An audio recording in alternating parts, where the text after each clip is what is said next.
CBSE school के खिलाफ लगाए गए आरोप निराधार है। भंडारा जिले के सीबीएसई स्कूलों का मुद्दा पिछले कई दिनों से शहर में गलत बातें फैला रहा है। महर्षि विद्या मंदिर फूलमोगरा की प्रमुख श्रुति ने आरोप लगाया है कि राजनीतिक हेतु के माध्यम से प्रसार किया जा रहा है। महर्षि विद्या मंदिर स्कूल पिछले 25 वर्षों से जिले में है। सीबीएसई वाले इस स्कूल के कई छात्र उच्च पदों पर अध्ययन कर रहे हैं और काम कर रहे हैं, लेकिन एक महीने पहले भंडारा जिले के एक सीबीएसई स्कूल के प्रिंसिपल ने छात्रों को फर्जी टीसी दी। सीबीएसई स्कूल इस स्कूल के प्रिंसिपल को सह-शिक्षक जिला परिषद द्वारा मान्यता प्राप्त नहीं है। सीबीएसई छात्रों के लिए किताबें इस विशेष प्रकाशन और स्कूल के माध्यम से प्रदान की जाती है। कोरोना अवधि के दौरान छात्र की फीस और ऑनलाइन ट्यूशन कक्षाओं जैसे विभिन्न मुद्दों पर आरोप लगाए जा रहे हैं। हालांकि ये सभी आरोप झूठे हैं, क्योंकि लकड़ी के ये युग में कोरोना के प्रसार को रोकने के लिए शिक्षक द्वारा ऑनलाइन पाठ्यक्रम दिया जाता है, लेकिन शिक्षक कोरोना योद्धा है और वह छात्रों और अभिभावकों को निरंतर शिक्षा प्रदान करने के लिए काम कर रहा है। यह सुनिश्चित करने का प्रयास किया जा रहा है कि जिन छात्रों के पास पिछले वर्ष की शेष राशि है, वे चरणों में फीस जमा करना जारी रखें, ताकि छात्रों और अभिभावकों की सुविधा पर छात्रों को कोई शैक्षणिक नुकसान न हो। महर्षि विद्या मंदिर के अनुसार जिले में 17 सीबीएसई स्कूल है और इन स्कूलों में लगभग 1000 छात्र पढ़ते हैं। प्रधानाचार्य श्रुति ओले ने एक संवाददाता सम्मेलन में कहा। संवाददाता सम्मेलन में श्रुति ओले महर्षि विद्या मंदिर की प्रिंसिपल, अजय चौबे स्कूल के प्रिंसिपल, जयप्रकाश प्रसाद सेंट पीटर स्कूल के प्रिंसिपल, टीबी विमल सेंट पीटर स्कूल के प्रिंसिपल, एंथनी मथुल फादर एंजल के प्रिंसिपल, रॉयल पब्लिक स्कूल के संस्थापक मौजूद थे। होता है कि जो स्कूलों पे अभी जो आपके विरोध में जो चर्चा चल रही है, क्या चल रही है? एक्चुअली ये चर्चाएं जो है ये सिर्फ एक अफवाहें हैं और इसमें कुछ लोग अपने आने वाले समय में कुछ एक्टिविटीज जो करना चाहते हैं उसमें हमेशा चर्चा में खुद रहने के लिए हर रोज कोई ना कोई स्कूल को टारगेट करते हैं और वो जो है सिर्फ बेसलेस चीजें, उन चीजों का कोई तथ्य है ही नहीं। हर रोज किसी एक स्कूल को टारगेट करना, उस स्कूल को इंगेज रखना और उस स्कूल को मानसिक रूप से प्रताड़ित करना, उन लोगों का ये काम है। और इसीलिए आज की ये प्रेस कॉन्फ्रेंस हम लोग ने बुलाई है कि सभी स्कूलें इससे त्रस्त हो गई है इन चीजों से। और इन चीजों के लिए बार बार जब एजुकेशन ऑफिसर से सुनवाई पर सुनवाई उनके लिए बुलाया जाता है, स्कूलें ऑनलाइन क्लासेस में इंगेज रहें। कोरोना के दिनों में स्कूलें जो है और टीचर्स जो है एक कोरोना वॉरियर की तरह वर्क कर रहे हैं और अपने पूरी तरह से ड्यूटी, इवन सिर्फ एक रविवार छोड़ के, चाहे कोई त्यौहार हो कुछ भी हो, तब भी टीचर्स अपना जो शिक्षिकाएं हैं, शिक्षक हैं, स्कूल अपना धर्म पूरी तरह से निभा रहे हैं। पर कुछ लोग स्कूलों का ध्यान भटकाने के लिए इस तरह की अफवाहों को ज्यादा गर्म हवा दे रहे हैं और कुछ नहीं।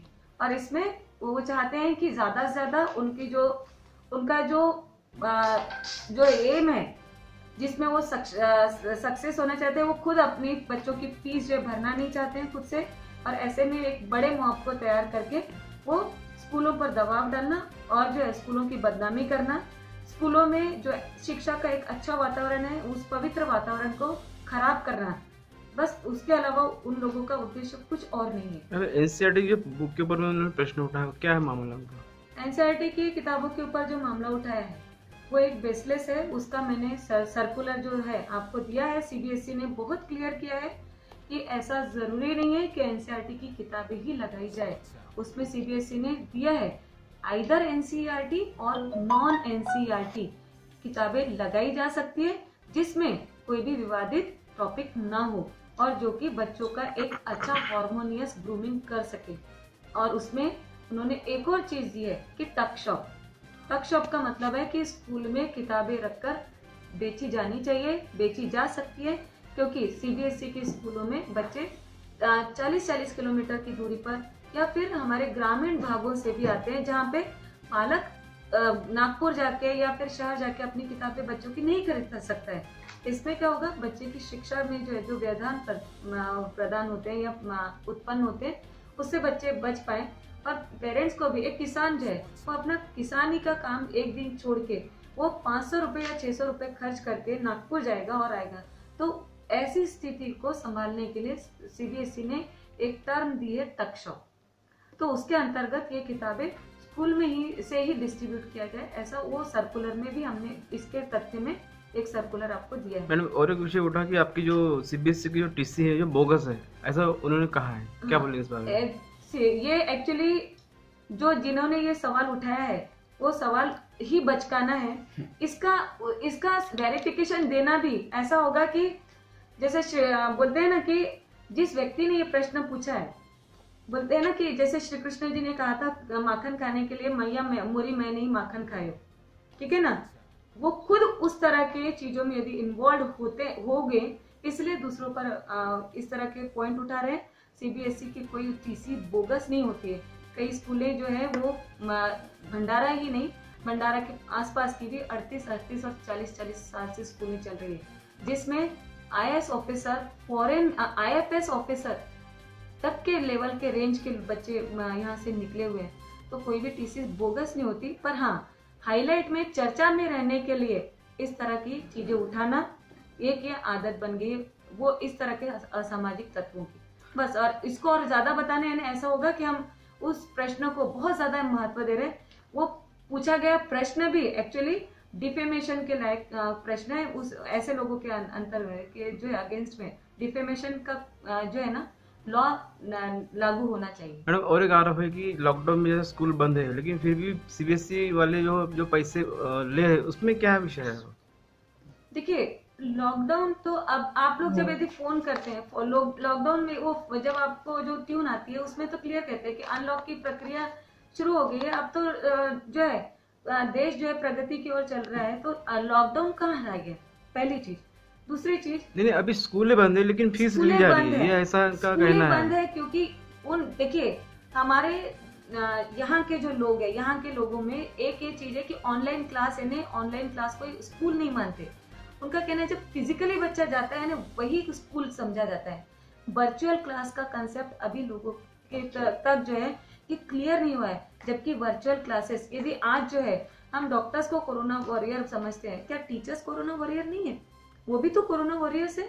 आज देश के लिए हर टीचर जो है बच्चे के लिए जो है इतने आप देखिए कि उनके खुद का डेटा का यूज कर करके बच्चों तक शिक्षा, यानी आज जो है स्कूल जो है आज सरस्वती जो है खुद बच्चों के दरवाजे पर चल के गई है। आपके सिर्फ एक बोला जाए कि एक फिंगर टिप पर जो है आप शिक्षा को अपने घर पर पा रहे हैं। तो शिक्षा के लिए जो है आप कई किलोमीटर का रास्ता तय करते थे, वही शिक्षा अब आज आपके दरवाजे पर है, पर उसका महत्व नहीं समझ रहे। और वो शिक्षा पूरी तरह से जा रही है। जो चीजें सिर्फ इतना है कि बच्चा घर से स्कूल नहीं आ पा रहा है, बाकी तो शिक्षा तो वही दी जा रही है। सारे प्रैक्टिकल्स हो रहे हैं, ऑनलाइन प्रैक्टिकल दिखाए जा रहे हैं। उनको जो भी टीचिंग एड्स से लेकर टीचर अपने शिक्षक जो है हर स्कूलों के लिए शिक्षक अपनी तरफ से ज्यादा ही दे रहा है उल्टा। पहले जो वर्चुअल जो फिजिकल क्लासेस रहती थी उसमें 6 या 6.5 घंटे का टीचिंग रहता था, पर आज की डेट में ऑनलाइन क्लासेस की वजह से एक टीचर 9 से 10 घंटे बिजी है इन क्लासेस की प्रिपरेशन के लिए। उनको टीचिंग में जब कोई टीचिंग दिया जाता है, देखिए ऑनलाइन टीचिंग उस तरह का है जैसे एक क्लास में पढ़ाना और ऑनलाइन टीचिंग, इसमें बहुत फर्क है। और क्लास में पढ़ाना यानी आपने एक मूवी बनाई और उसको पर्दे पे दे दिया, तो उसमें टेक रिटेक हो जाते हैं। पर ऑनलाइन क्लास क्या है, आप जो ड्रामा या फिर जो भी आप प्ले जो बनाते हैं, नाटक जो बनाते हैं, उसको डायरेक्ट पब्लिक के सामने प्रस्तुत करना, जिसमें एक पेरेंट्स भी उस अपने बच्चे के टीचर को जज करते हैं, उसके घर के सारे सदस्य उस चीज को जज कर रहे हैं कि टीचर कैसा पढ़ा रहे हैं। उल्टा देखा जाए तो कोरोना के काल में जो हाहाकार मचा हुआ है कि ये नहीं हो रहा है वो नहीं रहा है, एक ये पॉजिटिविटी, एक सकारात्मकता है कि आज पेरेंट जज कर सकता है कि मेरे बच्चे को पढ़ाने वाला टीचर वाकई में कितना लायक है, कितना काबिल है। आपके सामने टीचर की क्वालिटी समझ में आ रही है। मैडम आप मीडिया के माध्यम से आप पालकों को क्या आह्वान करना चाहोगे? इस मीडिया के माध्यम से मैं सभी पालकों से अनुरोध करूंगी कि इस कोरोना काल में आप अकेले नहीं हैं, और जो भी दिक्कतें हैं आप लोगों को, जो भी पर्सनल प्रॉब्लम्स आ रहे हैं, बच्चे के एजुकेशन संबंधित प्रॉब्लम आ रहे हैं, कुछ भी हो, आप किसी बाहरी तत्व का सहारा लिए बिना आप डायरेक्ट शिक्षक प्रशासन से मिलिए, शिक्षिकाओं से बात करिए, शिक्षकों से बात करिए, प्रिंसिपलों से बात करिए, उसमें सॉल्यूशन निकलेगा। आप लोग की हर प्रॉब्लम के लिए, हर परेशानियां हमारी अपनी है। ये कोरोना काल का समय निकल जाएगा, पर इसमें हमको थोड़ा सा संयम से काम लेना है। और एक देखिए, आप लोग सभी ये एक उस चीज को सोचिए, एक सपना देखिए कि कितना अच्छा होगा कि जब हमारे बच्चों का मई में जो रिजल्ट है हमारे मन लायक होगा। कि यदि आपने सपना देखा है कि मेरा बच्चा 80 वाला है, पर उसने जो है इस कोरोना काल में भी, और शिक्षिकाओं के, शिक्षकों के या स्कूल के एफर्ट्स की वजह से और बच्चे के एफर्ट्स की वजह से और आपके सहयोग से बच्चे ने उस चीज को 90 ले लिया, तो वाकई में एक इतिहास रच जाएगा। ये पॉसिबल है, ये भी बहुत संभव है, पर हमको क्या करना है, हमारा जो ध्येय है, लक्ष्य है, उससे हमको हटना नहीं है। और ऐसे तत्व आके ये डिस्टर्ब करते रहेंगे, ये जो कहा जाता है ऐसी सुनामियां आती रहेगी और जाती रहेगी। हमको अपना लक्ष्य जो है बच्चों के एजुकेशन और जो आपके जो बॉन्ड है, जो आपके बंधन जो स्कूल से बंधे हैं, उसको मत तोड़िए। स्कूलों से बात करिए और आपकी बात जरूर सुनी जाएगी। स्कूल आपका एक घर है, आपका बच्चा अपने जीवन का बोला जाए कि आधा समय उसी स्कूल में बिताता है, तो स्कूल आपके लिए दूसरा जगह नहीं है। आप शिक्षक से, प्रशासन से बात करिए, वो आपका एक अपना भाग है।